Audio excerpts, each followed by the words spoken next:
What makes us human? Where do we come from? Ever since Darwin put forward the idea that we evolved from apes, scientists have wondered about those first creatures that left the ape world and crossed into ours. In the last 50 years, fossil finds have filled in some of the many blanks in the story of our evolution. But the bones of our ancestors are few and far between, allowing only glimpses of how we slowly changed over millions of years, from ape to human. Now, in South Africa, in caves dangerously deep underground, 2 new species of hominin, our human ancestors, have been found. There it was, right there. One of the most spectacular early hominins ever discovered lying on the surface of a cave.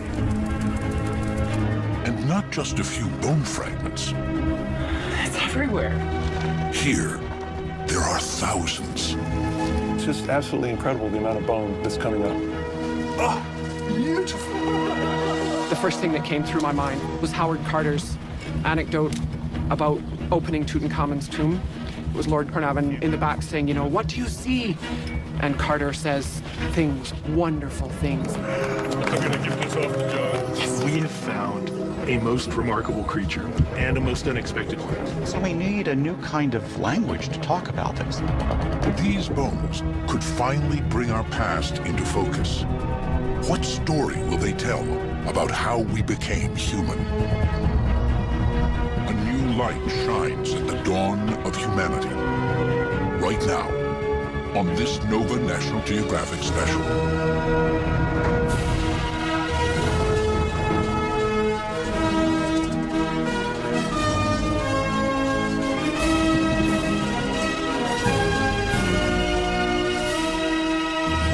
Major funding for NOVA is provided by the following.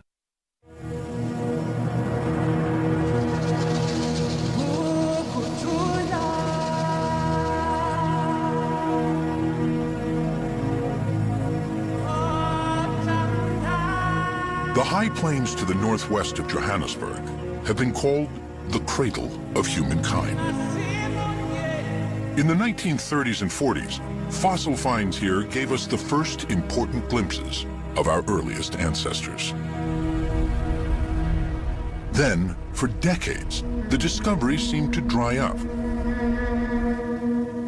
It looked like the cradle of humankind had little left to offer. Go get him. Good luck. Happy hunting. But now, from deep caves in the cradle come 2 new discoveries that could reshape the understanding of our ancient past. What is it? It has teeth. It's so solid. There aren't just hundreds of bones. There are thousands of bones. I had never seen or dreamed of anything like the richness of this site. Bones that may end up illuminating a critical million-year period in our evolution that has long been a mystery. There's a big gap in the fossil record with only a few little fragments.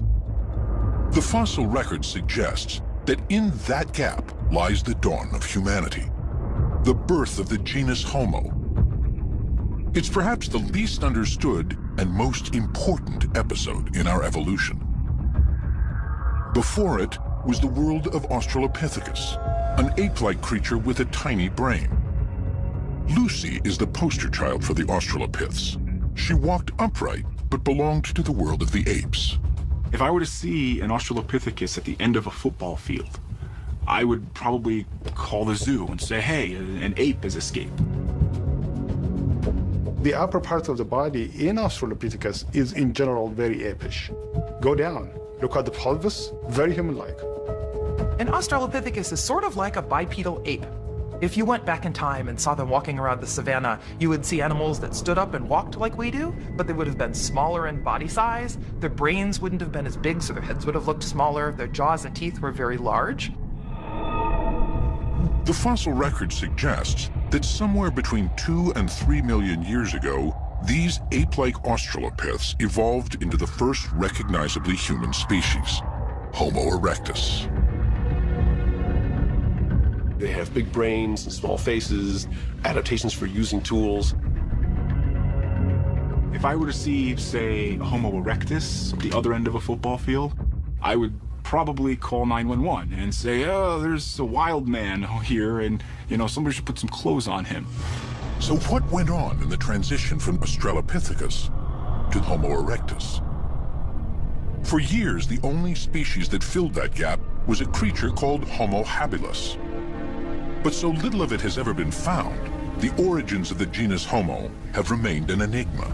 The greatest mystery facing paleoanthropology today is to try to understand how, when, where the transition from Australopithecus to Homo occurred. And what we don't know is what happened between Australopithecus and early Homo. That's one of the big mysteries right now we're trying to solve. The prize would be to discover fossil remains that could tell us about that mysterious transition. And now, they may have found some. There you can see 2 foot bones in articulation. Emerging from ancient caves in South Africa are fossil finds of astonishing richness. And not just fragments, but virtually complete skeletons. In the very first block that we had a portion of mandible, the lower jaw, and we had collarbone and one of the bones of the forearm. So that was really, really exciting. She's in there. We have a skull, we have a mandible, we have a complete scapula, we have a complete clavicle, we have a complete arm, a complete hand, and half of the pelvis, which we can, with reconstruction, make to a whole pelvis. Will these skeletons live up to their promise, offering us a new understanding of the dawn of humanity?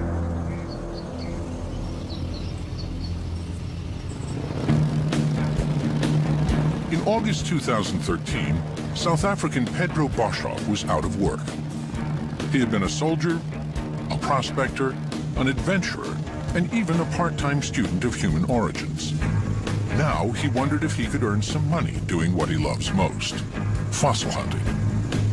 Towards the end of August, I approached Professor Lee Berger asking if there would be the possibility of a position at faculty with him. Pedro Boshoff came into my office and said, I need work, I need to, and I have the same belief as you that there's more out there. Lee Berger started exploring the area of South Africa known as the cradle of humankind in the early 1990s. After 18 years of searching, he had found only a few isolated fossils. That's not unusual in the field of paleoanthropology. These early human fossils are probably the rarest sought-after objects on Earth. We in paleoanthropology sit in one of the few fields that probably have more scientists studying objects than there are objects to study. In fact, the vast majority of people who do what I do will never find a single piece of one of these early humans. And if they do, it's going to be an isolated tooth. Probably 80 to 90% of our record are just little bits of isolated teeth. Just to the northwest of Johannesburg, the cradle of humankind is riddled with limestone caves. Some have already yielded fragmentary fossils of our remote ancestors.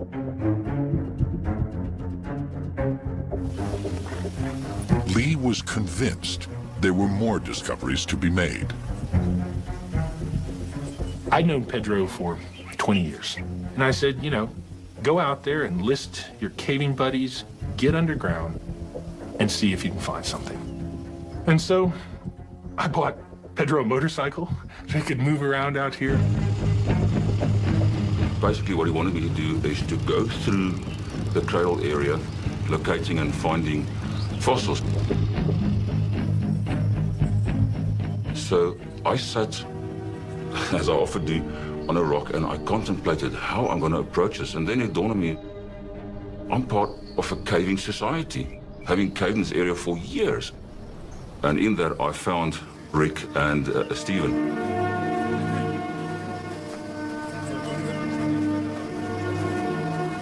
I asked them to systematically work their way through caves and holes towards the east of the cradle while I was busy working in the west. We often don't look in the places that are most familiar to us because we think we know them well. I call it backyard syndrome. And so I said, start right under our noses. Go to the most well-known places. On September the 13th, 2013, Rick and Steve decided to look into a cave system they thought they knew well.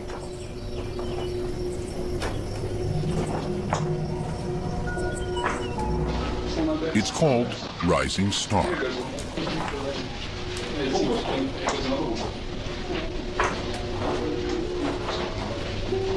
It's an amazing cave. It's got a bit of everything.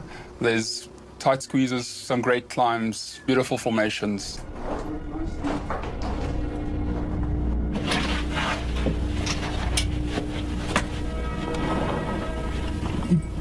Rick and Steve headed deep underground.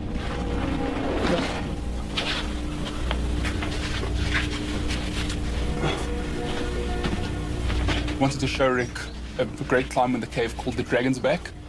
We climbed up there. And in the process of taking some video of the formations at the top of it, Rick wanted to get past me. So I went down a small little crevice, basically so that Rick could crawl over me. I was just getting out of his way. And as I went into it, I noticed that there's still a little bit continuing down.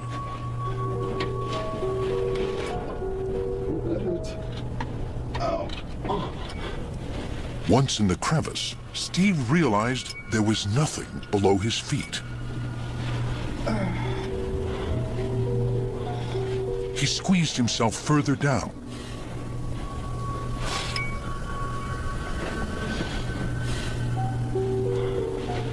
Every time you go down, it just goes a bit further and a bit further and a bit further down. You squeeze your body in so that you don't slip, and you feel around for a grip.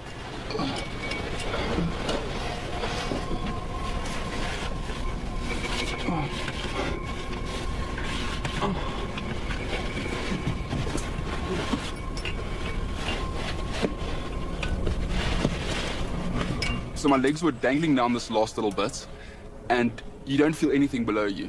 And the only way to climb down is actually to lower yourself as far as possible. Just keep on lowering yourselves until you literally, your arms are almost fully stretched out, and then you start to feel a couple of rocks that you can actually put your feet on.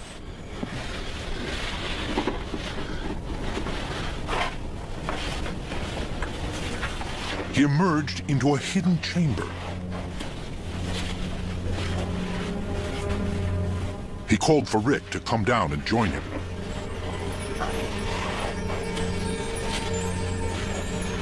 They could see massive rock formations above their heads.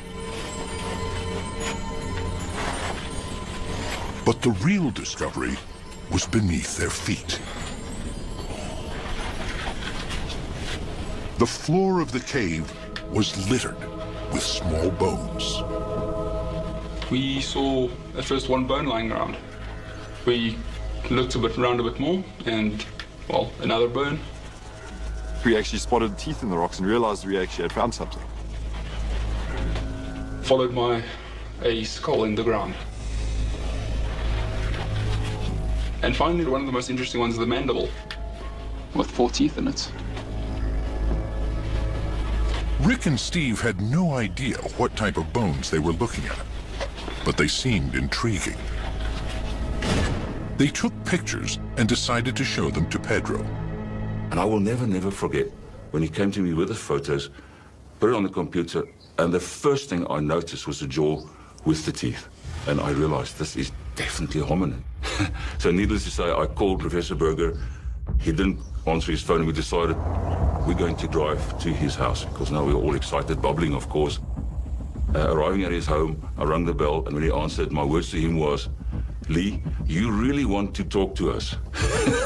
Pedro says, "You're really going to want to let me in." And, 9:30 at night and dark, but I could hear that emotion in his voice. And they flipped open a computer, and I saw something I don't think I ever dreamed I would see on a computer screen. A lot of swearing at first. Apparently that's his reaction when he sees fossils. But yeah, no, he immediately identified it as a hominid. And that was a mandible of what was clearly an early hominid. The teeth just perfect. The next picture had a skull in it of a hominid. I could see it in outline. There were bones everywhere. They'd take every one of them I could see in the image were hominid. I was a bit in shock because it all went like a car crash for me. You know, it really did, black and white, and I have only visual, not audio.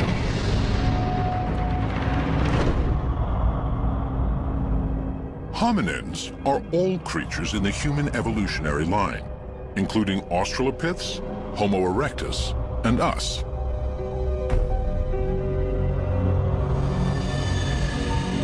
When his shock faded, Lee immediately turned his mind to the question of what type of hominin this might be. From what he could see, Lee thought it was a single individual. Probably one of those Australopiths that came on the scene some 4 million years ago.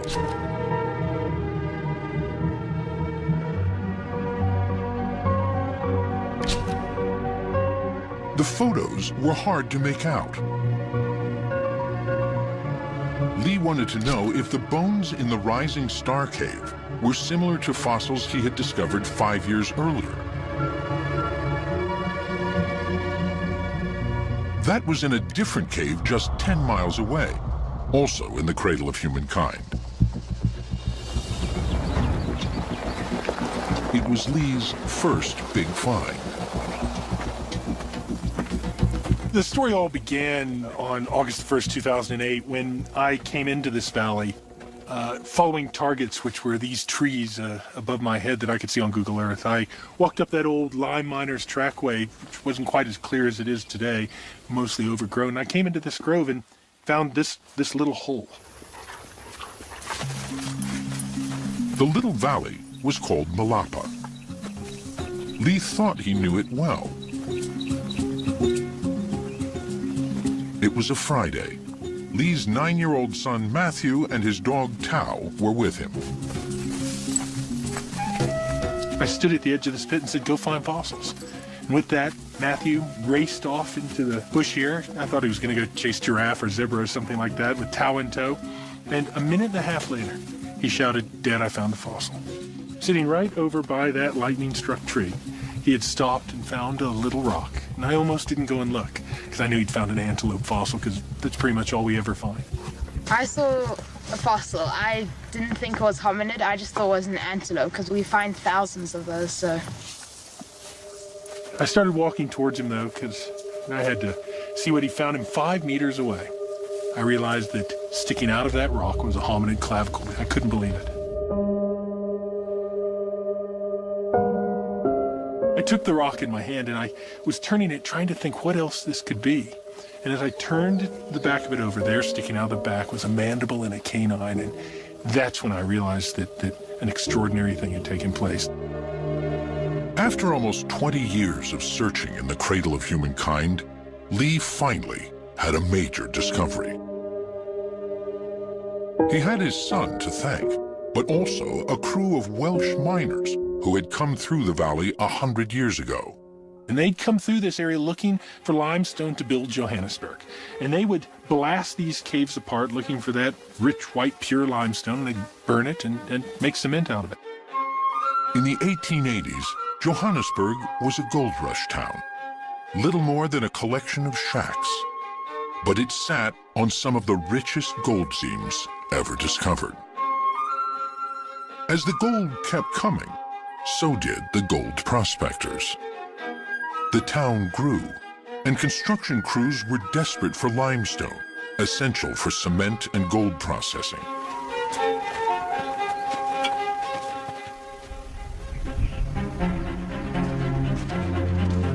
Lime miners combed the high veld outside the town, looking for seams of limestone.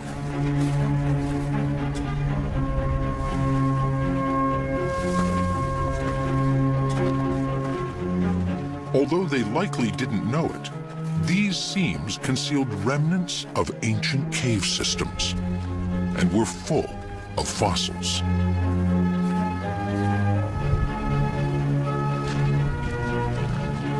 When they found the limestone seam at Malapa, they laid their charges as usual.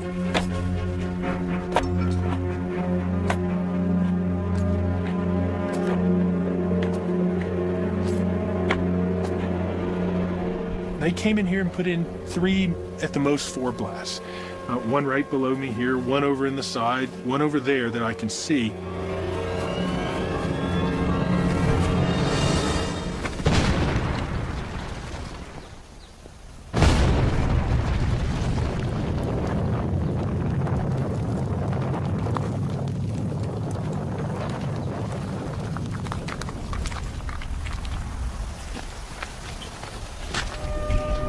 Then, for some reason, the miners never collected the blocks of lime and left the blast hole largely untouched.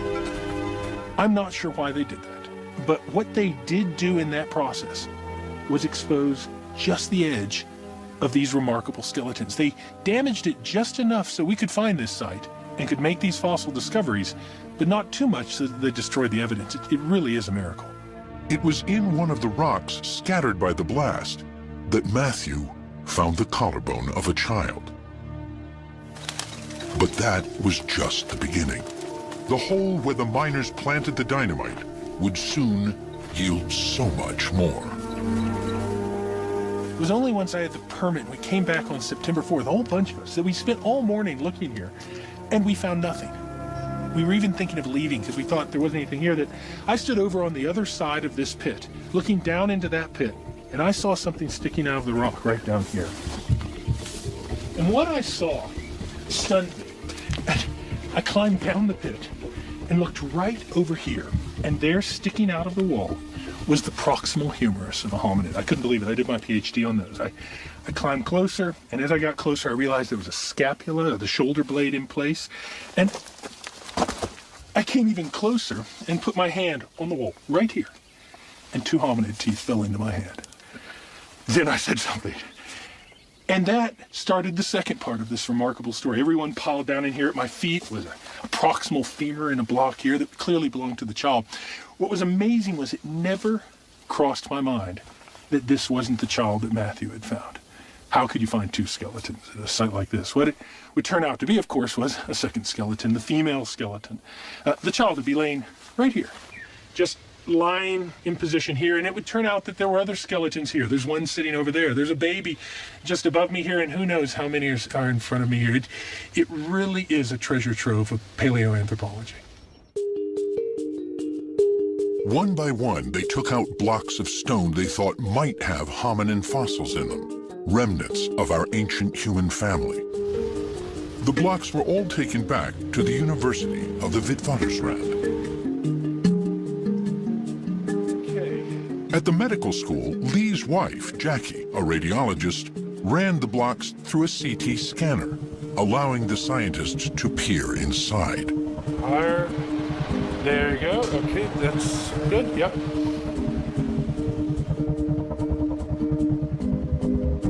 What one of those blocks revealed was stunning. A slice came through, and you could see an entire skull. I was dumbfounded.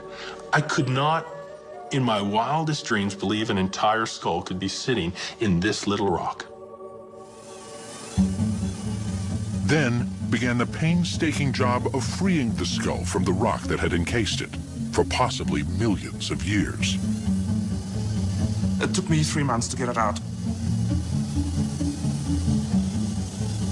I was the first one that saw this. And you can't describe it to anybody. It's beautiful. I mean, it's been in the ground for 1.9 million years, and you're the first person to see that. I thought, well, you're beautiful. I basically brought this boy back to life. Finally, the skull was free.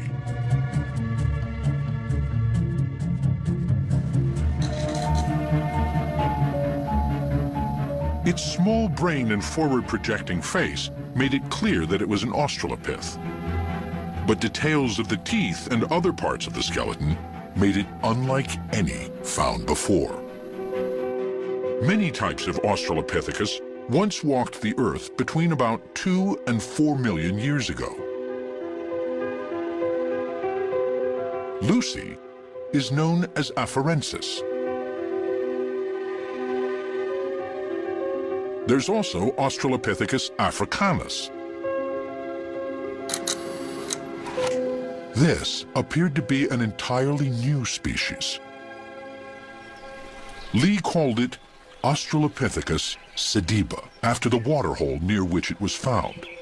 In the local language Sutu, sediba means wellspring. The team was able to radioactively date the limestone layers in the cave with great precision. The layer containing the sediba skeletons was 1.97 million years old. That makes these creatures among the last of their kind, living right at the end of the fossil gap between Australopiths and Homo erectus. Here at last was a creature that could tell us something about that transition.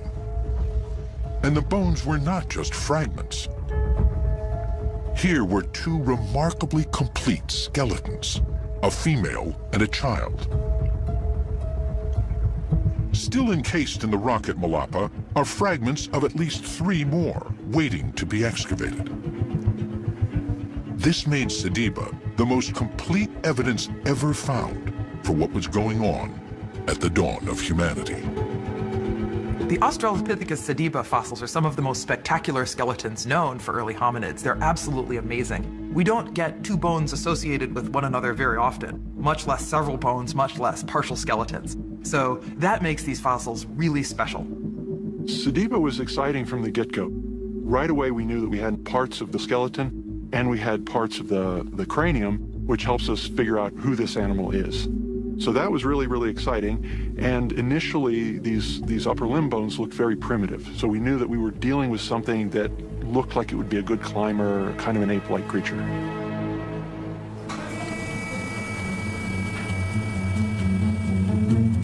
Peter Schmidt's job is to reconstruct sediba's skeleton. Unlike past fossil finds, here, the skeletons are so complete, there doesn't have to be much guesswork. By scanning and mirror imaging, Peter can fill in any missing bones with great accuracy. From the CT, we got a few thousand slices now. And Aurora has to put everything together to form a 3D model. And then we have to cut the model because the pelvis we already cast it. So we only need the rib cage. But the right rib cage we have already, but we need now the mirror image of that.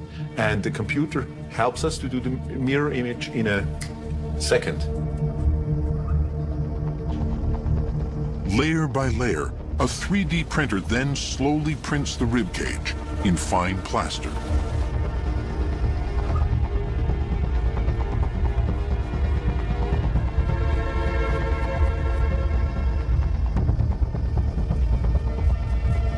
Ah, beautiful.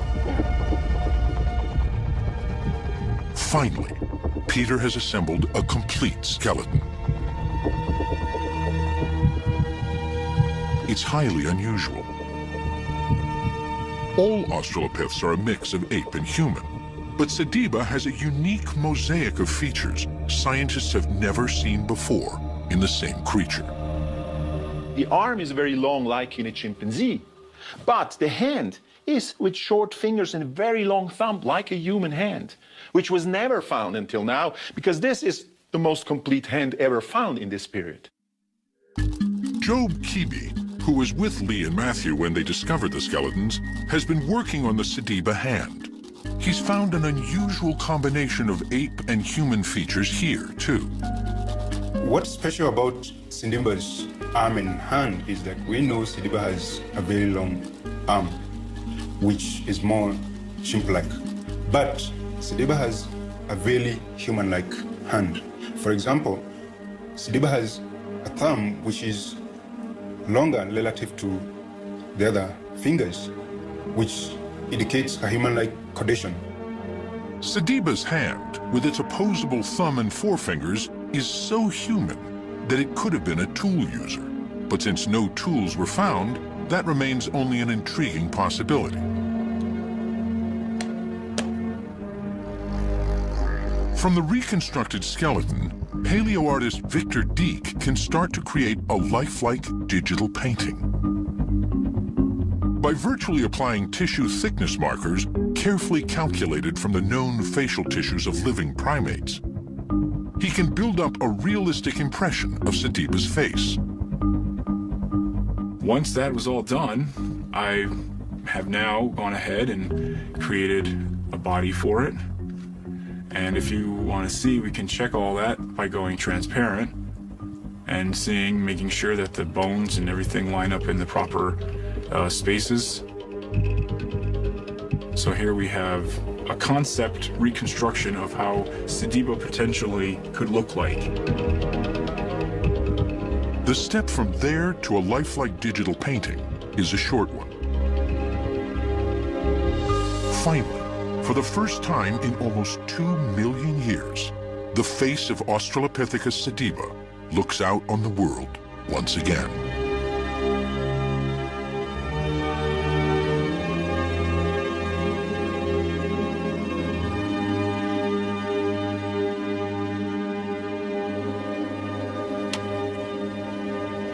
But the true revelations will come from the bones themselves.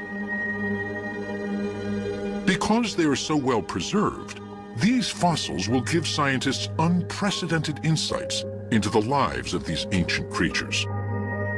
Everything from what they ate to how they died. Such details might help explain the Australopith's transition into our genus, Homo. They might also prove or disprove a highly influential theory about the dawn of humanity. A theory inspired by the very first discovery of an Australopith fossil.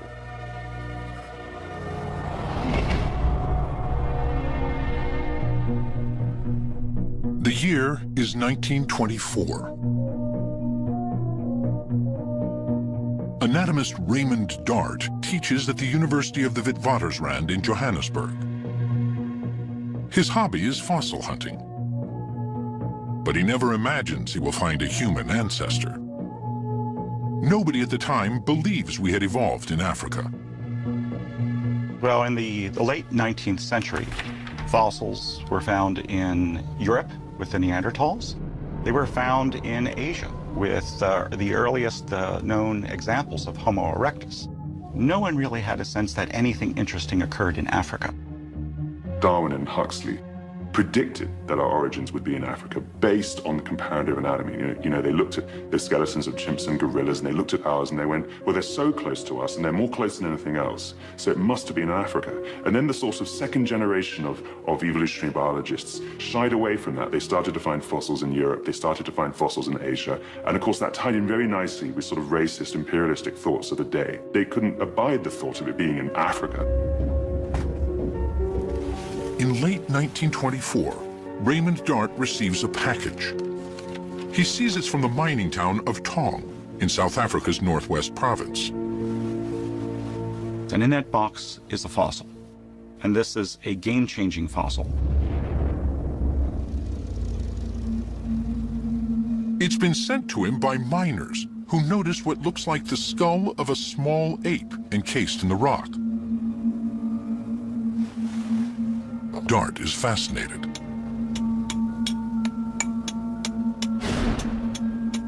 He begins the long, laborious process of revealing the mysterious skull.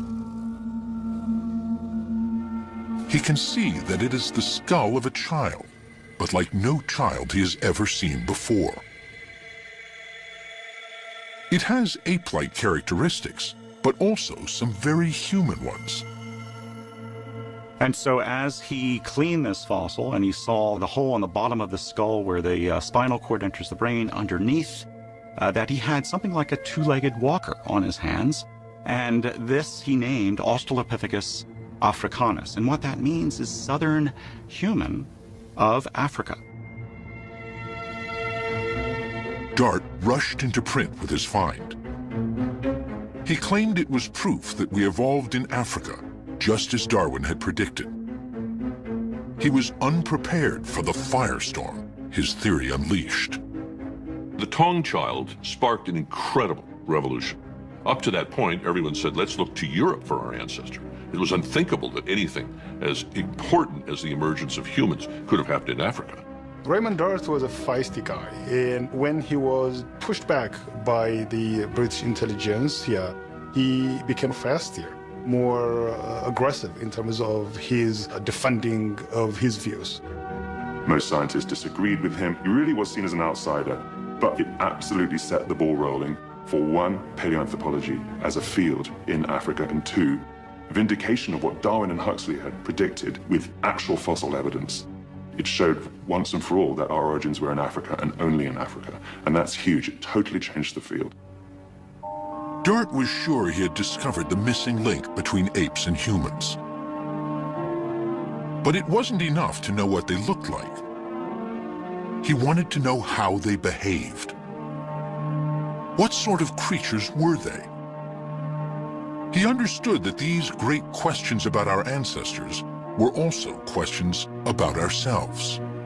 The reason we're interested in our own ancestry, I think, is the reason that you or I want to know who our parents were and who our grandparents were or great-grandparents were. Because somewhere in us, we realize that there's a little bit of them in us. And so to understand the quirks of our own behavior and why we do things, if not just why we look the way we do, comes from that ancestry.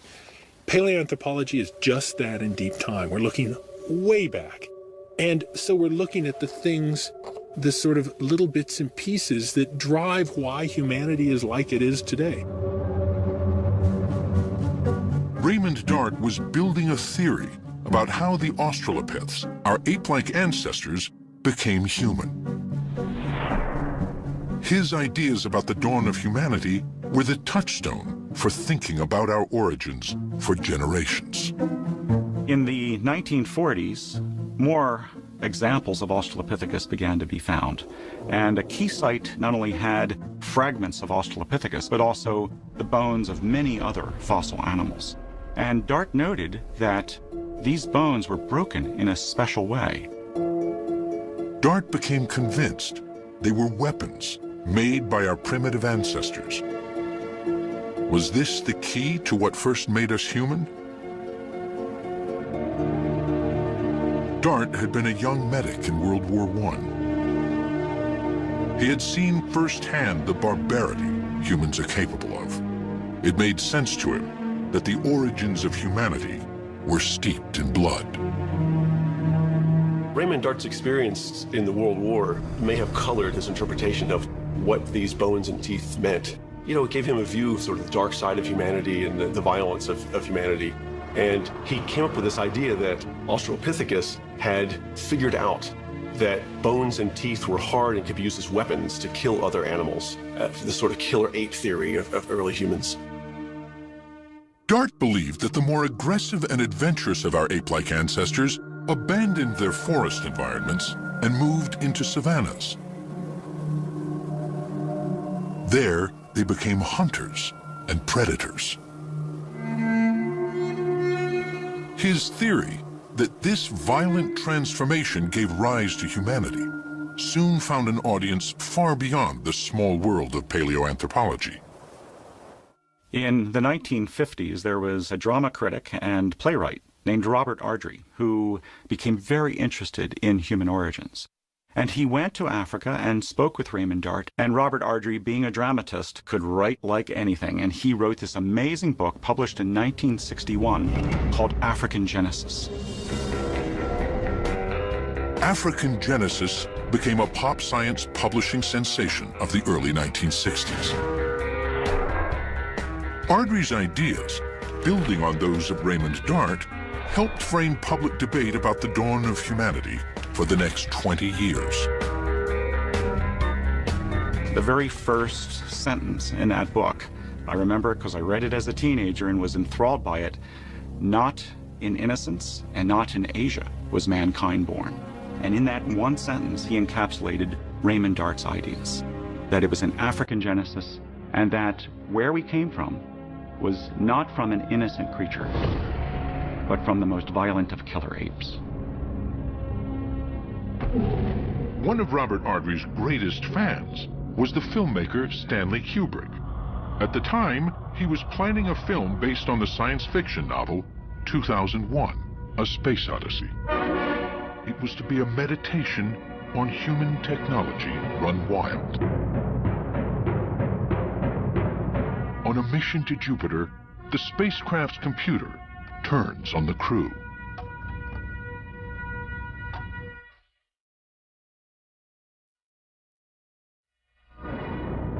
At the beginning of the film, our ancestors discover the first technology.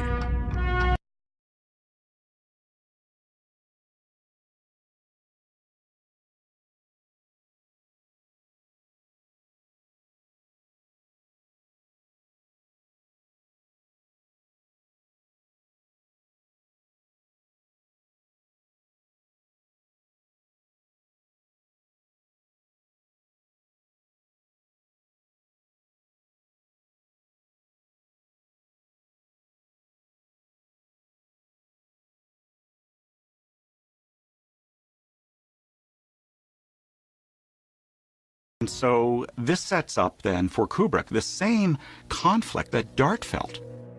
For Dart, that first weapon explained the emergence of human beings, while at the same time it explained the atrocities of the 20th century. Are we killer apes at heart? Is this what we will discover about our ancestors at the dawn of humanity?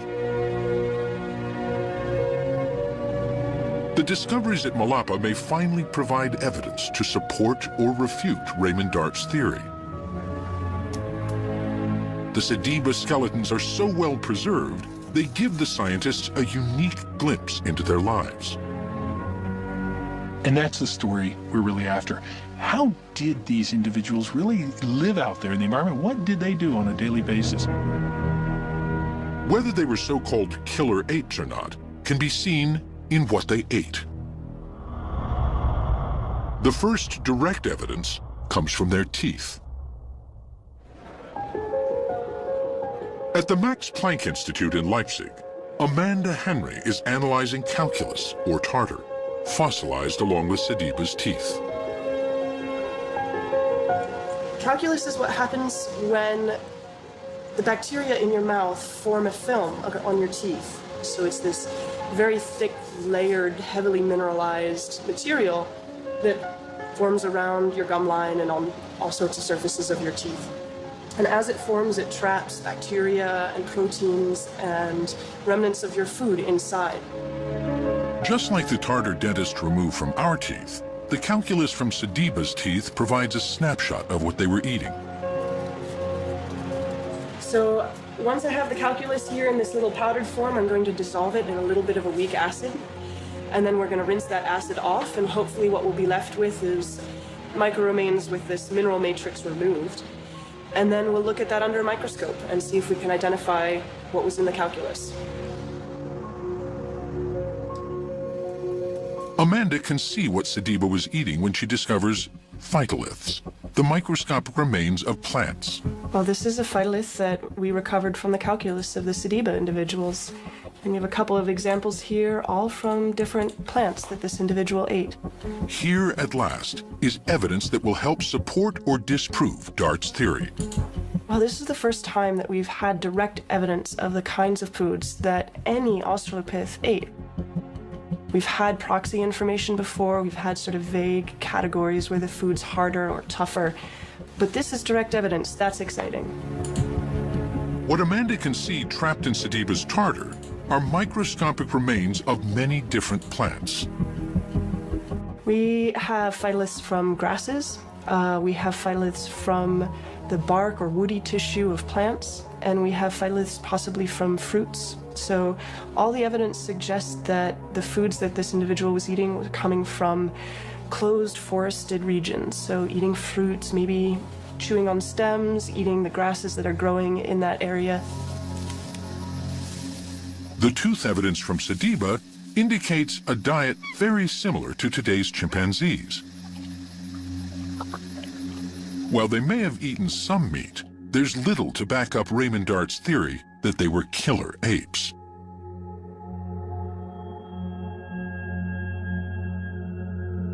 So later scientists came and looked at the evidence and found that there were tooth marks in the skull of an Australopithecus individual. And that was just really compelling evidence that Australopithecus, maybe instead of being the predator, was the prey. So our ancestors, or the early hominins in South Africa, were the victims rather than being the carnivores that Raymond Dart wanted them to be. The caves in which he was finding not only the remains of human ancestors, but the remains of many, many, many other animals, which he thought were being consumed and devoured by our ancestors, were actually all the victims of predators and carnivores who were pulling all of those animals into the cave. It seems Raymond Dart's vision of our ancestors as the first killer apes, so famously portrayed by Stanley Kubrick, was wrong.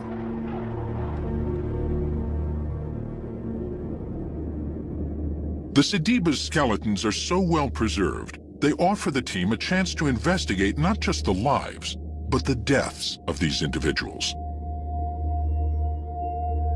They can analyze the 2-million-year-old death scene almost as if it were a forensic case.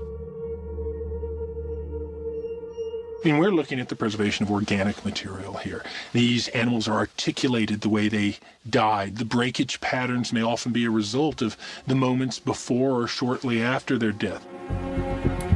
So far, the team has excavated the skeletons of a female adult and a child. So the female is this one, and the juvenile is all the bones in blue, all of these. But they were found very close to each other. Aurore Val has been creating a virtual reconstruction of the scene at the bottom of the cave. Besides the Sediba skeletons, there are the skeletons of many other animals, too. How did they all get there?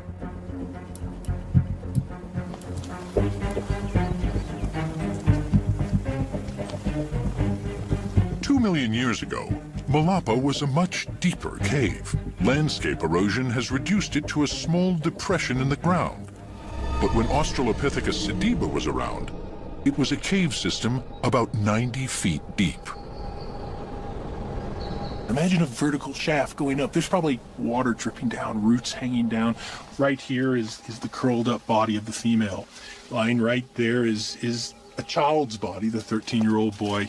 There are other animals all being eaten by bugs and going through the usual process of decay. This reconstruction shows the Sediba death scene in great detail. Now, the team want to know how all these creatures died. Were they dragged in by predators, or did they fall? The man to answer that question is Patrick Randolph Quinney. He's an eminent forensic anthropologist, more accustomed to working on murder cases and mass graves. I'm involved in looking at homicides, involved in looking at the forensic identification process. So unknown remains, giving them back their identity and their name. That's what I do for a living. The skull of the child is the first piece of evidence. This is this fracture here. And it's a fracture that's actually separated part of the body of the jaw, and it runs up through the tooth. And basically, if you're in an impact, you jar your teeth together, and you create compression on the tooth row, and that provides force, or generates force, which goes down to the tooth roots. And what this has done is actually split part of the corpus apart. So it's actually damage consistent with, effectively, an impact on the jaw, and the energies come from the teeth out into the bone around it. And that only happens mechanically with fresh bone. So this individual was still functioning skeletally when this happened. The mandible fracture is a green fracture that happened when the bone was fresh, at or around death. It would be consistent with a fatal fall. The fractures to the forearms are even more telling. Then if you look at MH2, she's got a fracture that runs through the body of this joint, where it articulates in the elbow with the humerus, with the bone of the upper arm. There are also other fractures associated with the wrist in this portion of the ulna and this portion of the radius. And we've actually got fractures in the scaphoid and the trichettal bone in the wrist as well. And what this appears to indicate is that putting a hand out to stop yourself. This seems to be good evidence the individual was alive when she fell. The cave at Malapa was probably a death trap. Were they searching for water and lost their grip? Perhaps they were trying to escape in terror from some predator. Whatever the reason, they fell and died either immediately on impact or soon after.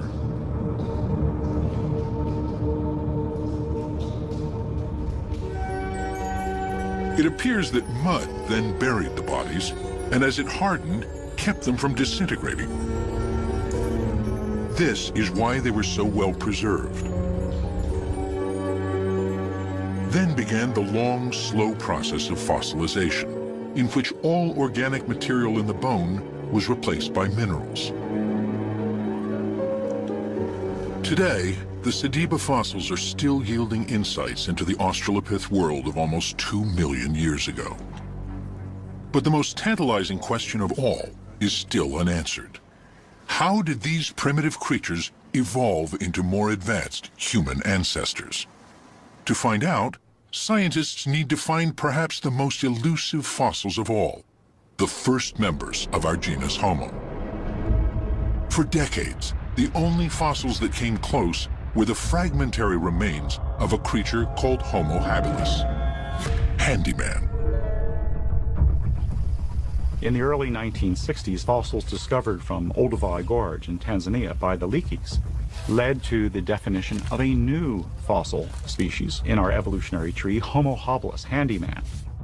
And what was significant about that is that stone tools were connected with what Leakey proposed as the first human, a member of our lineage, the genus Homo. Like most scientists at the time, Louis Leakey thought our evolution was probably a gradual linear process, a single chain of species becoming progressively more human. He decided the key event that made our ancestors cross the threshold to humanity was not the invention of weapons, as Raymond Dart believed, but tools. Since Homo habilis seemed to be the first tool maker, he declared it the first member of our genus, Homo. Here at last was the link between the ape world of the Australopiths and the human world of Homo erectus. So there was always this gap between Australopithecus and later members of the genus Homo, like Homo erectus and Neanderthals, and we didn't really know what species in that gap would have looked like. And then along in the 1960s, along comes Homo habilis, and it's slightly bigger brained, it's probably a bit more bipedal, and of course it had these stone tools associated with it. And it was argued very strongly to be a contender for early Homo, and it was instantly controversial, and it's still controversial to some people today. It's a bit of a mess. Because it became clear, probably in the 1990s and moving into the early 21st century, that Homo habilis, we really didn't know what that was. One of the main reasons for classifying it as human was that it was found with tools. But that is now looking less like a defining characteristic of the genus Homo. We now know that even the more primitive Australopiths had the capacity to use stone tools. Zariah Lemziget, who discovered a 3-million-year-old Australopith called Dikika child, has found what he believes to be evidence of stone tool use in the same period. If you were defining Homo habilis as a tool maker, tool user, then what do you make of it when you see that Australopithecus was doing the same thing? We know that there is rudimentary stone tool use, not stone tool, but stone use among living chimpanzees. The confusion surrounding Homo habilis has grown. It's been compounded by the fact that so little of it has ever been found. Colleagues have said, you know, If you had a shoebox, you could put all those fossils that might be early members of the genus Homo into it and still have room for a good pair of shoes. With so few fossils to go on, scientists had little they could say for sure about the first members of our genus Homo. This was the situation when the two young cavers, Rick Hunter and Stephen Tucker, made their discoveries in the Rising Star Cave. When Lee saw the photos from the fossil chamber, he could only hope they would clear up the confusion. Was it another Sediba, or was it even Homo habilis? The only way to find out was to bring up the fossils. Lee knew there was no time to waste. I had to make a decision, and about, just before 1 a.m., I decided that history would never forgive me if I did not act right then. Just 5 weeks later, the Rising Star excavation was beginning to take shape. Its planning had taken some ingenuity. Lee knew he would never be able to get down to the fossil chamber himself. In places, the chamber entrance was less than 7 inches wide. I put a call out on Facebook saying, I need skinny scientists who are not claustrophobic, who are cooperative, who can work together in a dangerous and difficult environment. And I need you available by the 1st of November. I saw Lee's Facebook post, actually, and on a whim, I applied for it, and the next thing I know, I got asked to interview, and from there, just things started happening really quickly. I saw a call that came out on Facebook from Lee that was looking for skinny scientists, skinny paleoanthropologists that weren't claustrophobic and that would be able to fit into a slot that was about 18 centimeters. And that was very intriguing. I didn't say what had been discovered. I didn't say anything about what I thought it was. They only knew it was me in South Africa, and it was clearly underground. I thought I'd get 3, 4, 5 applicants. I really did. I mean, how many people in the world could be qualified and fit that criteria? Within 10 days, I had 57 qualified applicants from all over the world, most of them women.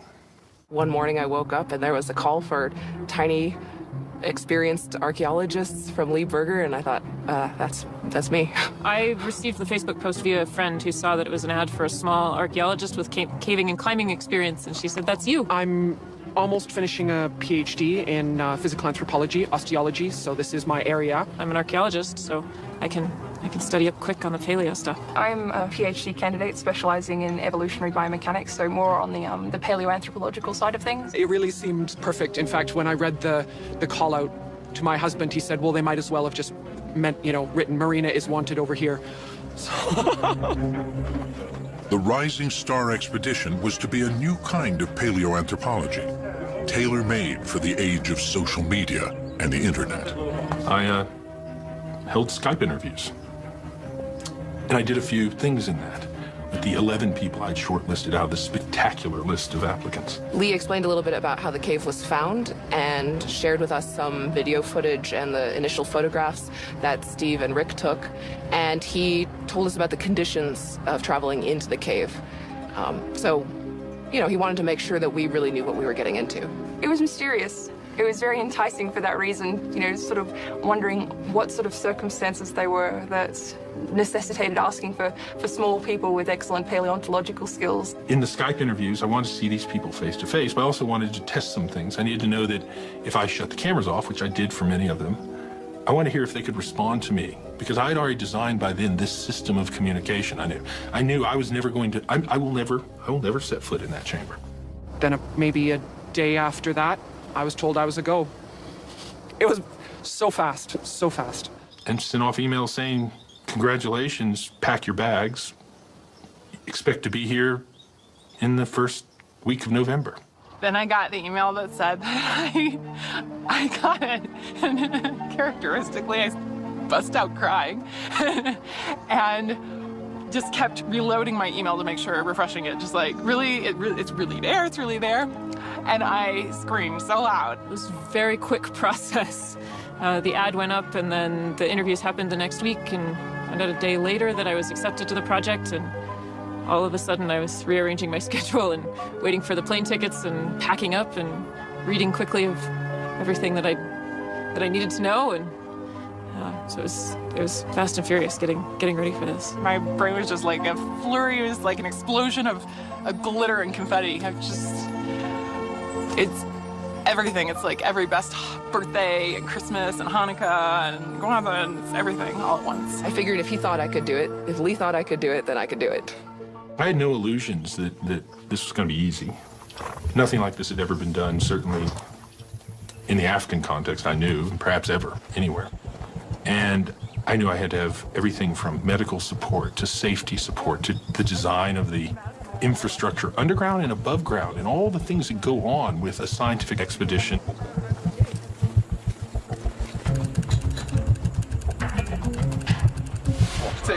Yeah, let's get it back. As the camp was set up, Pedro, Rick, and Steve readied the cave for the excavators. There will be a caving bag, green, yes. Safety lines, lights, cables, and cameras were installed. The possibility for accidents was ever present. Lee rehearsed safety procedures over and over again. Critical issues, no one panic. Yes, we see him. A command post was set up, from which he could watch virtually every part of the cave. I really began to get a feel for what I was putting these young women into as the cavers who were laying over 2 kilometers of cable. And I think they were terrified and I was terrified. They were still untested. We took them through the caves, testing their capabilities in this system. And so we reached the 10th, which was my intended day of going in, and we tested systems.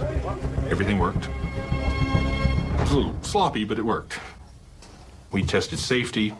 It all worked. And by the early afternoon, we were ready. You'd be surprised. I'm actually a person, a gentle soul. Is it weeping in the corner like a golem? Yeah. Marina, Becca, and Hannah have been chosen to go down first. Still, nobody knows exactly what they will find.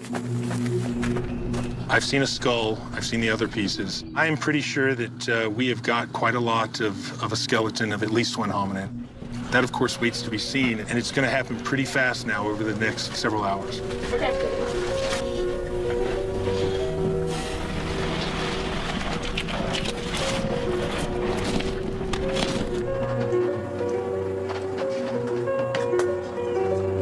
Anxiously watched by Lee and the team in the command post, Marina, Becca, and Hannah make their way deeper and deeper underground.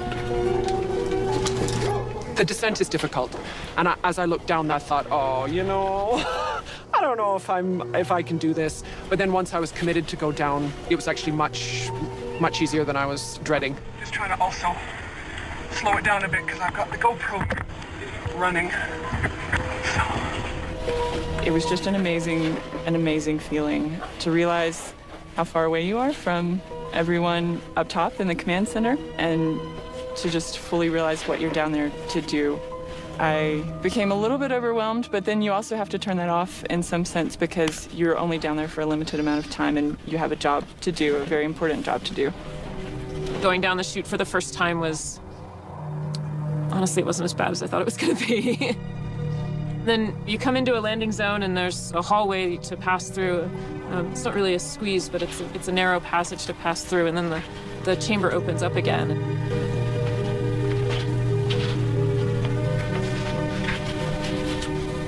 This is the entrance to the cave here. So you start by descending down, a fairly narrow shaft and some tunnels. You get down into an area here. This is what we call the Superman crawl, which is a very narrow crawl. You have to crawl on your stomach for about 3 meters. Then you enter into another chamber. This is what we call the Dragon's Back. So that's the ridge climb with the sort of 4 or 5 meter drop on either side. You get up to the top of Dragon's Back and you end up at the top of the chute, which is another sort of tunnel access that then you start the 12-meter descent into the chamber. And so that's this area here. Once you drop into the chamber, you're actually just in a landing zone. It's another sort of antechamber. You then go through another passageway into the main chamber, which we call UW101, or the fossil chamber. Marina is the first to enter the chamber. There was a little bit of trepidation, I have to confess, and a lot of excitement to be the first of the advanced scientists to go into the cave. The first thing that came through my mind when I went through the final slot into the actual final chamber was Howard Carter's anecdote about opening Tutankhamun's tomb. I think it was Lord Carnarvon in the back saying, you know, what do you see? And Carter says things, wonderful things. And it was that feeling. God, this place is beautiful.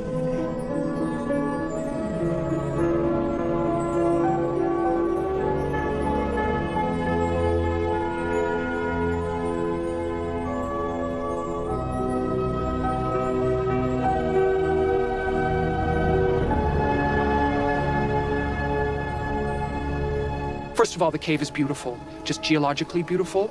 And then you look down and there was just a sea of bone. And it was obviously just not regular bone. So, yeah, it was amazing. Amazing. And then I saw them enter this chamber. And we got the camera set up, and you could see their feet moving. And it was surreal. Be very careful.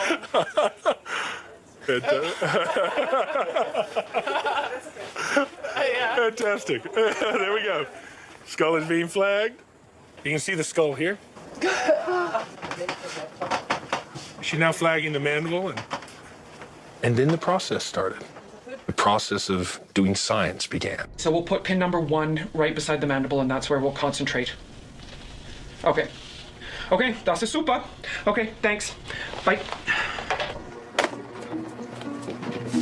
Yeah, that's perfect right there. Okay, gonna start scanning. Okay, scan.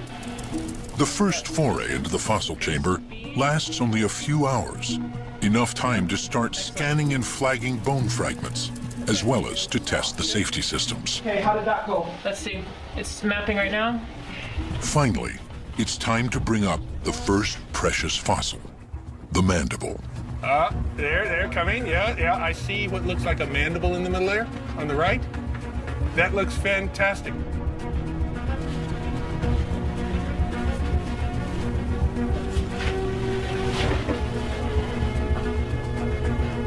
It's Becca who will take care of it on the ascent.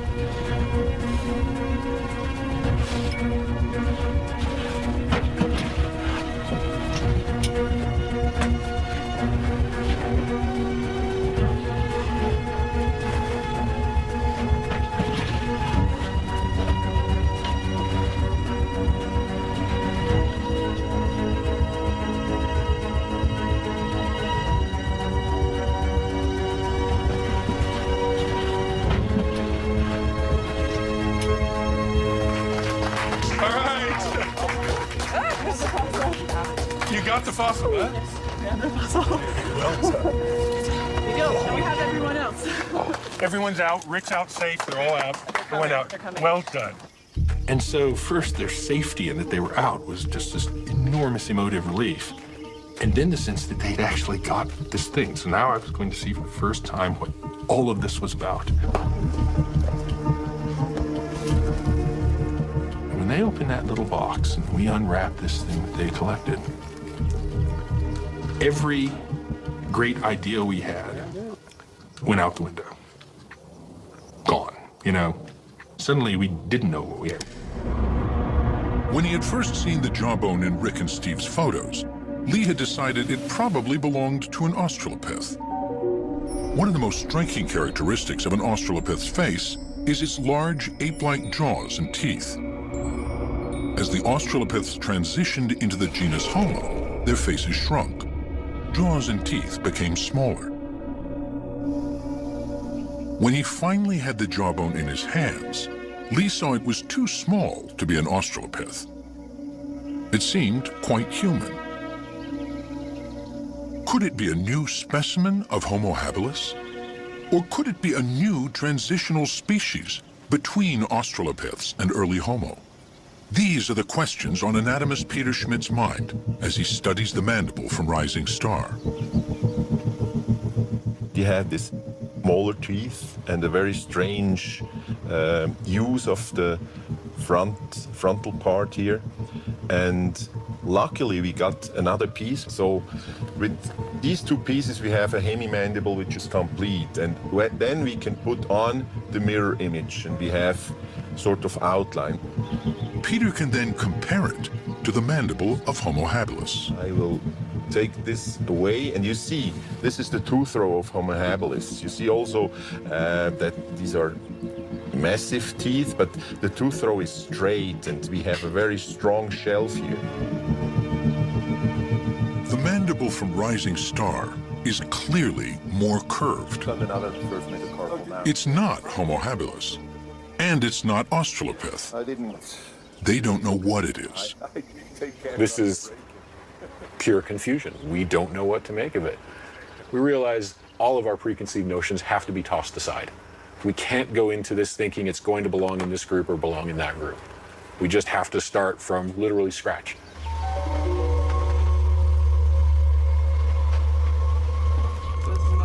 The team hopes that as more fossils emerge from the cave, the confusion will clear up. It's so solid.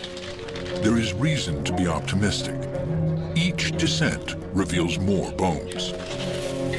Where once they thought there might be one individual, they now see evidence of a whole lot more. It was probably a couple hours into the first day when we realized it also wasn't one skeleton. Another femur. Femur land. I remember right, it started with a second femur from the same size. And since there's never been a three-legged hominin, we knew there were two. And then there were three. I think it was by day 2 there were 4. And we realized we were in something very, very, very, very special. All right, good luck with that, Becca. We can't wait to see you. You've got something we want to see. Every time the scientists in the cave remove a piece of bone, they find more bones beneath it. It's everywhere. I mean, it's all strewn all throughout. Not just the chamber, but the passages leading to it are littered with bone fragments. At the landing zone where they stop, I get a call on the intercom. We found another tooth. It was just sitting there. I was trying to find a nice place to sit, and there it is. It just caught my eye. Rick was sitting there as a safety caver, waiting, and he kicked the dirt, and hominids fell out. You have to pass me up some flags. Do you have enough flags? By the afternoon of day 14 in the expedition, we were overwhelmed. I'd started with one safe to hold one skeleton. Day 3, we had 2 safes. Day 4, we had 3 safes. Day 6, people were going, we need more safe. Tooth und more. I don't know whether you should hug me for someone finding something in the other spot. Oh, yeah. By day 14, as we would get fossil after fossil, we were getting 40, 50, 60, 70 elements a day. All that was flashing through my mind as I was doing that was that famous scene in Jaws where Roy Scheider is chumming. They haven't yet seen the shark. And he's sitting there chumming, and all of a sudden this gigantic shark appears. And he goes, we're gonna need a bigger boat. We're gonna need a bigger safe. It's extraordinary. I think this year at Christmas, I'm just gonna hang one of these instead of the stocking. As the fossils accumulate in ever greater numbers, a picture of the creature of the Rising Star Cave begins to emerge. This is part of a juvenile pelvis. Yeah, that's the issue. Yeah.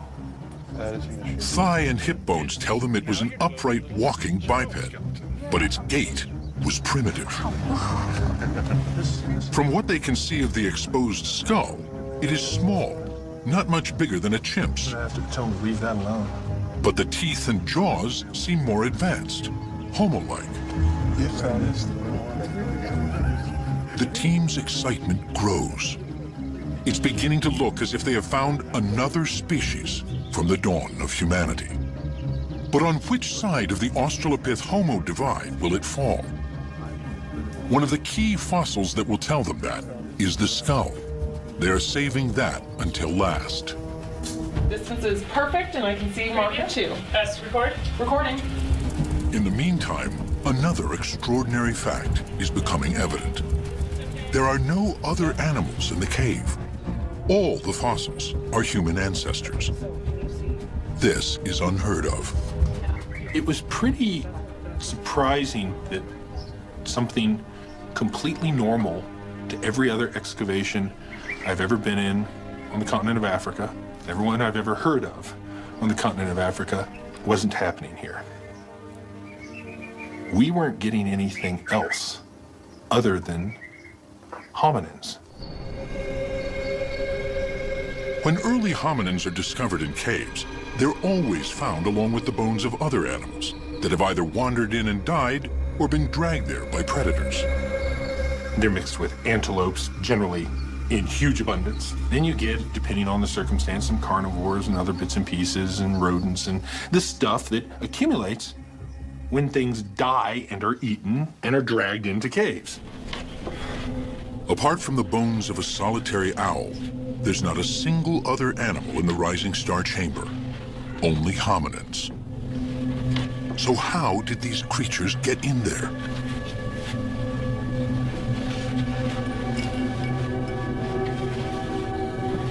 The chamber is very inaccessible, deep in the dark zone of the cave, with no entrance other than the long, narrow chute.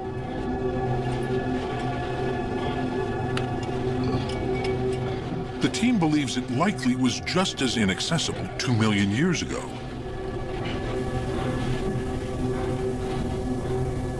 It's starting to look as if the bodies might have been intentionally placed there. Could this possibly be some sort of burial? There has never been evidence of anything like this linked to such a primitive-looking ancestor. So we got that looming in front of us and don't have an answer to it.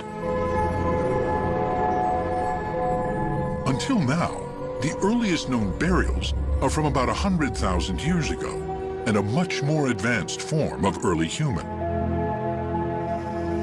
The team doesn't have a date yet for the fossils of Rising Star, but it seems unthinkable that such a primitive-looking creature could be disposing of its dead. But that's what it looks like.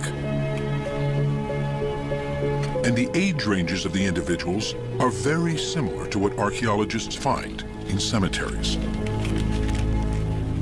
At the early stages of this expedition, they look like a symmetry population. Very young individuals and very old individuals, and nothing in the middle so far. Doesn't mean we're not going to find middle, but that's what you see in a cemetery when you dig it up. Right now, it looks a lot like that. Will it hold out to be that? That will be a mystery I want to see solved. And we're left with this conundrum of, is what we're looking at, you almost don't want to say it out loud. It's a mystery with profound implications, but one that will require further analysis before anyone is willing to back it wholeheartedly.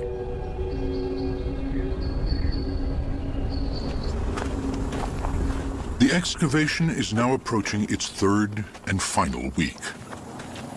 Wow. Perhaps the most important bone has been left until near the end, the skull.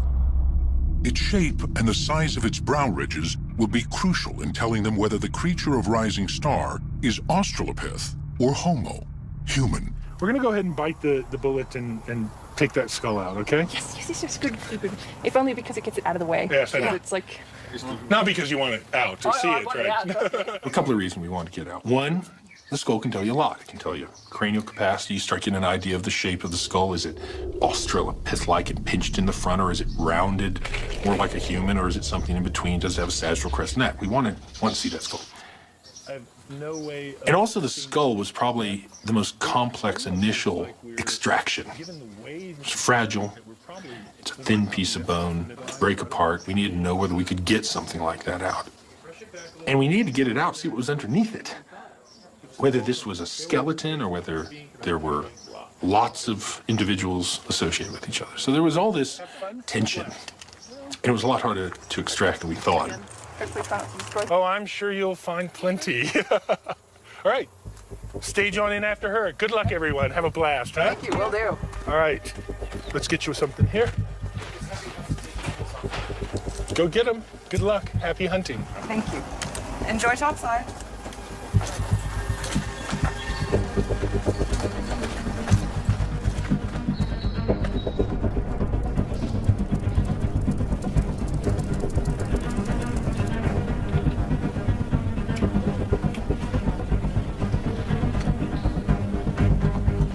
The skull is extremely fragile. The team carefully scans the area immediately around it. And then, I guess, how big? Yeah, those are perfect. Then, they begin the laborious process of removing every tiny fragment of bone surrounding the skull. Oh, we've got medium bags now. Yeah. Finally, they delicately scrape away the dirt to release it. We're done for the season.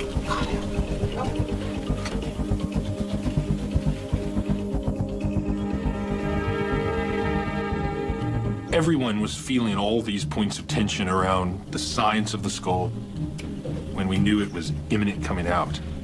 We only had 2 people down at the bottom, and they were working on it, Becca and Marina, and working and working and working, and finally, we kept trying to call them out, and they wouldn't come out because they knew they were that close to the extraction, and eventually it did come out. That's it.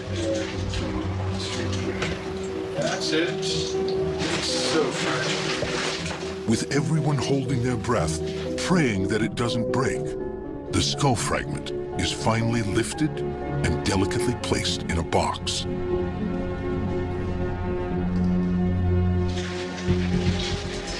That's it.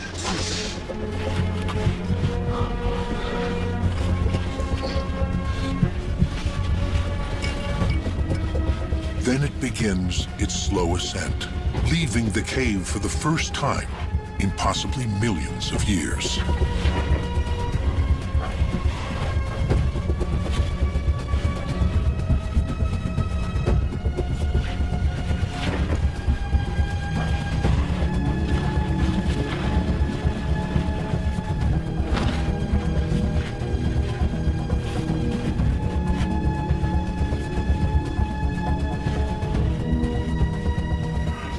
Yeah, that's right. He's holding the box, so he can't do this. He's got to be much more careful than that. Yeah. All right, there it is. All right.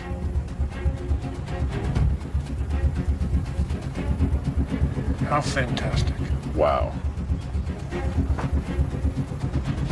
And all of those scientists piled back in, all of the people who spent so much time and so much energy coming to this moment went back in there. And they lined up in the most difficult places, up the dragon back to basement, where they knew there was a risk that it could get damaged. If dropped, it could get destroyed. And this huge team effort occurred as they handed this off from one to the other, as it moved its way from this dark recess where it's been for however long it's been, to the entrance of the cave, where those of us not privileged enough to be able to get into this system had to wait. Huge tension watching this passage on the cameras until there it was. There we go, folks. Let's go get him. Great moment.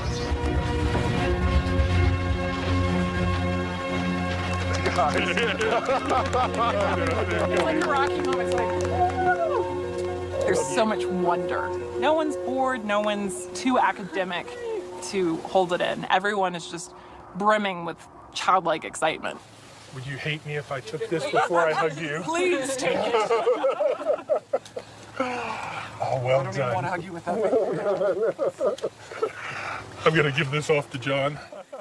I'm constantly sitting there and stopping myself and going, oh my God, this is like, it's old. It's probably the first time this fossil has seen the light of day or in millions of years. And so I'm continually sort of having to stop and just think for a moment and sort of revel in it.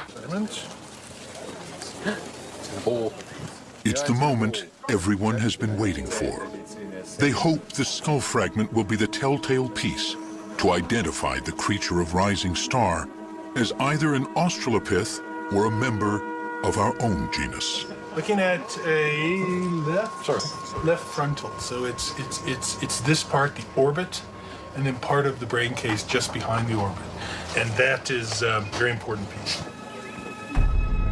Large orbital ridges with indentations behind them would indicate Australopith.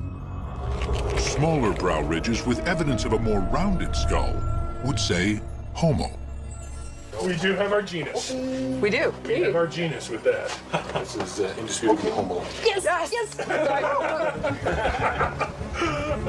The team's verdict is clear. They have a new member of our genus. Did we done good? You did good. You done all you.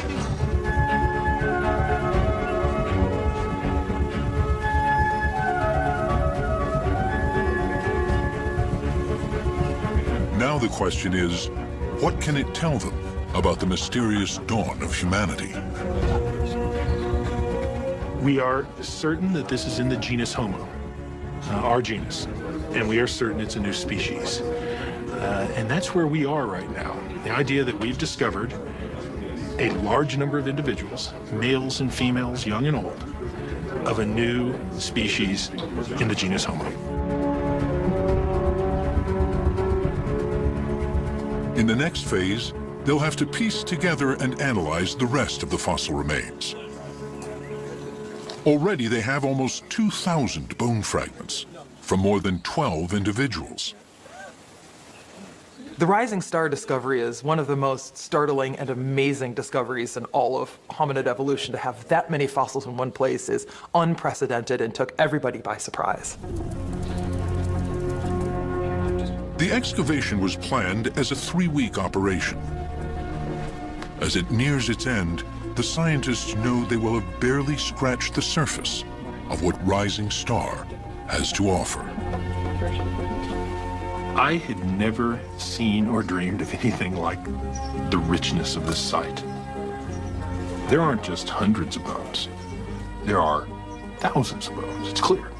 You can't blow on the ground and it doesn't uncover another one. They can't gently brush their hand across it and teeth and long bones don't fall out, usually of another individual. This is going to take a long, long, long time. As everybody goes home, the Rising Star fossils are carefully transported to the University of the Witwatersrand. It was here, 90 years ago, that Raymond Dart sparked a firestorm by declaring that the dawn of humanity was in Africa. It seems fitting that it is here, too, that the mysterious early humans of Rising Star will begin to tell their story. At a symposium 6 months after the excavation, researchers meet for an intensive analysis of the fossil material. They're in the analytical phase here. They're in the diagnostic phase. And it's been an experiment in, working together with bringing together some of the brightest minds on the planet with some of the most current data sets to analyze over 1,700 fossil hominin remains that we recovered only last November.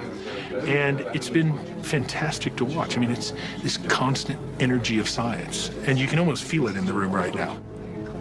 We are total nerds. It's nerd heaven here, but it is an extraordinary experience. There's never been anything like this before in the field of hominin paleontology, to get a group of young, talented scholars together to bring their new techniques and their fresh outlooks on the record to newly discovered fossil hominin remains. This certainly never happened when I was a PhD student, and I would have died to have done this.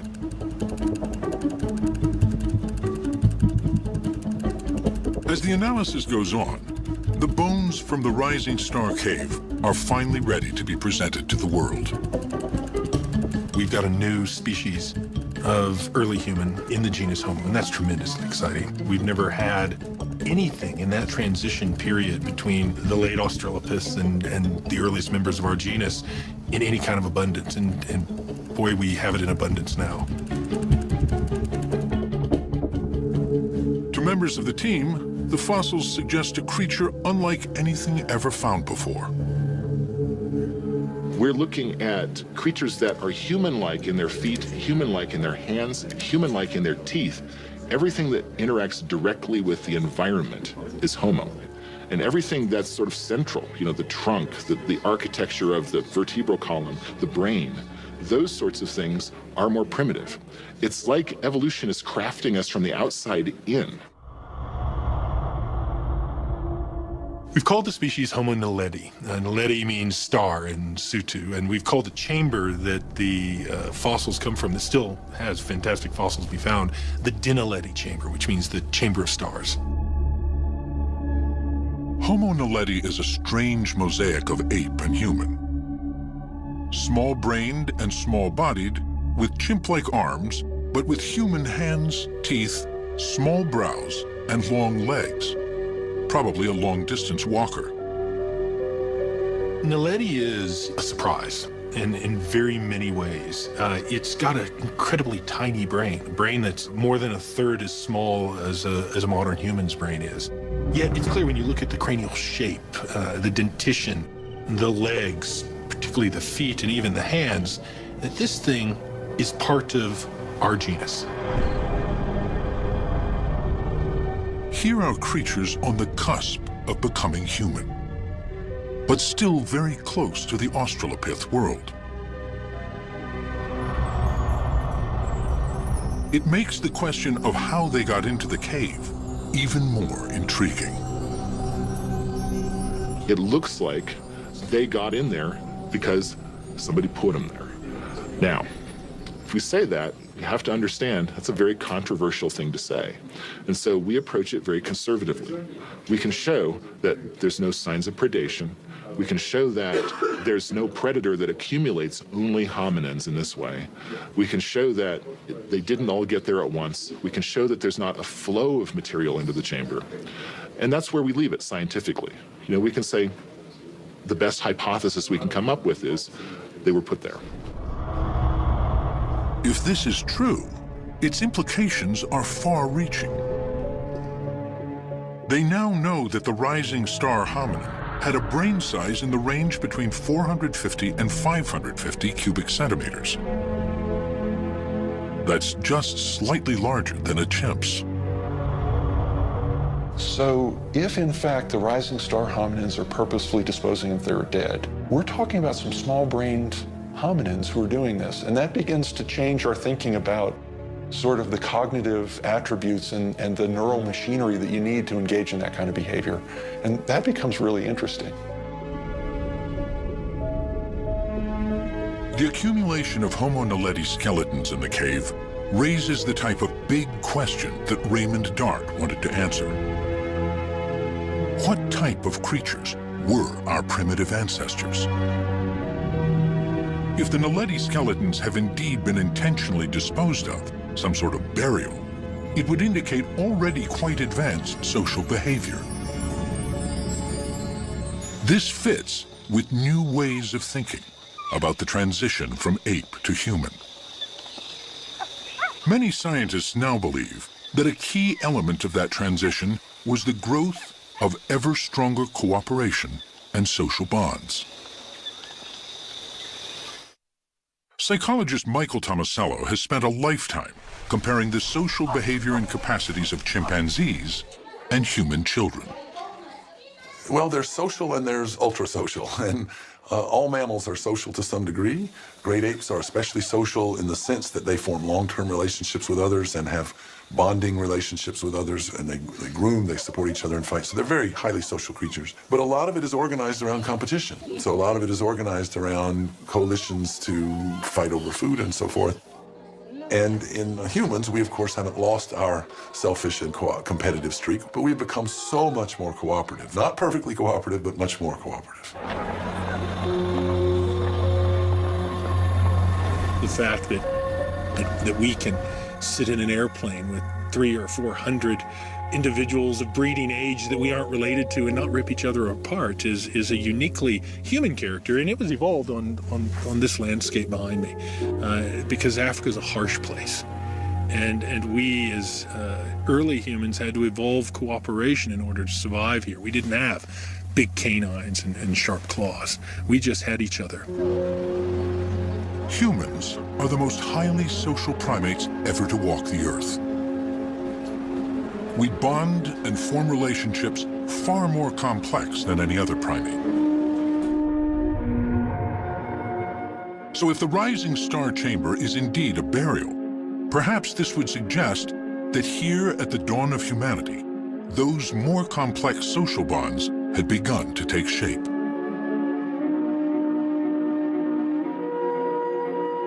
This possibility will generate fierce debate as other scientists weigh in.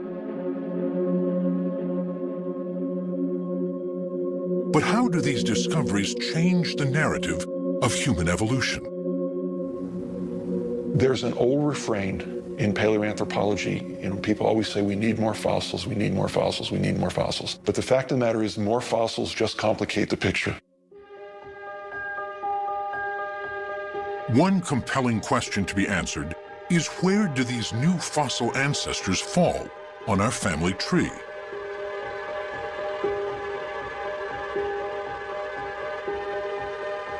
Dating the fossils is proving to be difficult and complex. It will take time. The thing that's hard about it is we don't know how old those fossils are. And we can tell what they look like because we have so many of them. But if they're 3,000 years old, or if they're 3 million years old, it's going to mean a very different thing for how it changes our understanding of human evolution. Because we have a date, things are a little clearer with the Malapa finds. At 1.97 million years old, most scientists believe Sediba is too late to be a direct ancestor of ours. Our genus Homo was already established by the time Sediba came along. But even if Sediba is not our direct ancestor, it does show there were many different types of primitive ancestors living together at the same time. Okay, yeah, keep on. The quality of the material that Lee is uncovering is really phenomenal. Sediba shows that we had more than 2 or 3 species in South Africa 1.9 million years ago. It's a very interesting find. It shows that there were diversity. It's a beautiful material, but I don't think that Sediba was ancestral to our genus Homo. Whether or not they are our direct ancestors, the fossils at Malapa and Rising Star point us toward a new way of thinking about human evolution. We have a strong tendency to want to draw simple lines between species and make nice family trees. And we have to understand that that's our need, that's our desire, that's not necessarily the way that nature works. It's very natural to think about human evolution as a sort of family tree in deep time. But evolution is much more complex than that. Evolution is bushy. There are different experiments. Populations try different adaptations. They try different ways of being about the world. Paleoanthropologists talk about the bushiness of human evolution as a metaphor for the many types of early hominins and the difficulty of knowing which one led to us. But even that metaphor may not do justice to the way evolution works. Nature is messy, nature is complicated, nature does not really respect our desire to put fossils into neat bins and to sort of name nice, neat species. Both Sediba and Naledi have a mosaic of Australopith and Homo features. They seem to show that at the dawn of humanity, there were multiple evolutionary experiments with small-bodied, small-brained, upright walking apes.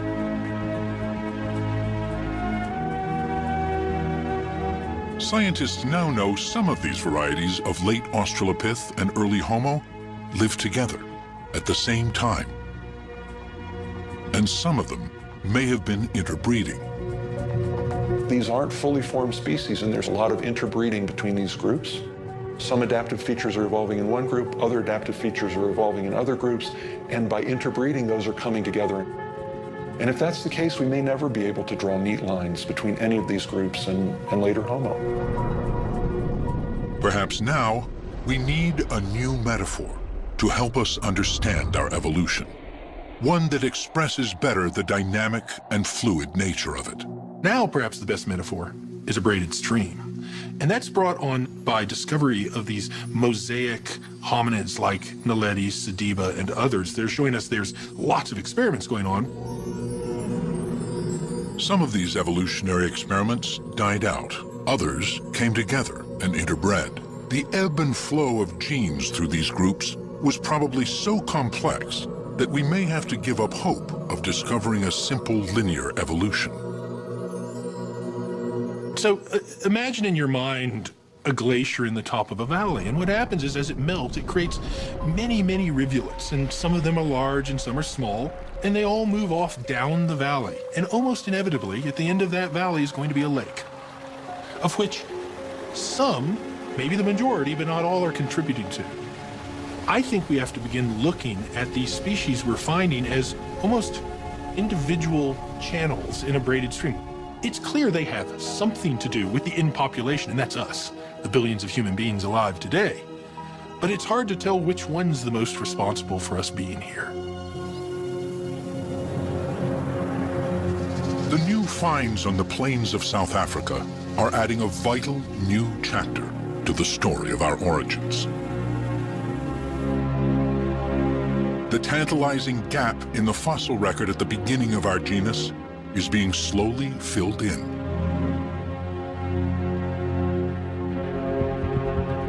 Finally, there is light at the dawn of humanity.